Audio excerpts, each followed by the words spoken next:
যুবক, তোমাকে একটা বাস্তবতা বলি, তোমার বাবা তোমাকে কত ভালোবাসে।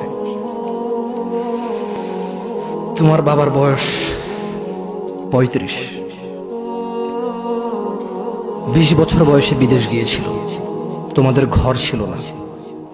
৫ বছর জীবনের ব্যয় করে দিয়েছে। বাবা মা, আত্মীয় স্বজন, বন্ধু বান্ধব, ক্রিকেট, ফুটবল, ক্যারাম, কত দাওয়াত, কত আপনজন মারা গেছে।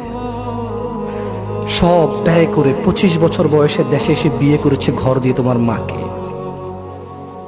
তোমার জন্ম হয়েছে, তোমার বাবা চলে গেছে বিদেশ। তোমার জন্মের পরে ৮ বছর তোমার বাবা বিদেশে। বিবাহিত তো বটে, কিন্তু সে বউয়ের স্বাদ পাচ্ছে না। তুমি প্রেমিকার পিছনে ঘোরো, ১৫ বছর বয়স তোমার।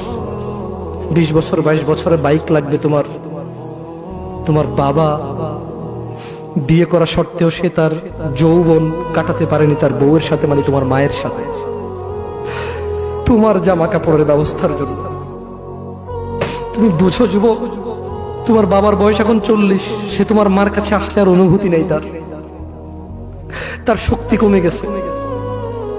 তুমি বুঝবা না যুবক। ১৫ বছর বয়সে তুমি যত উত্তেজিত, তোমার বাবা ৩০ বছর বয়সে এরকম ছিল। সে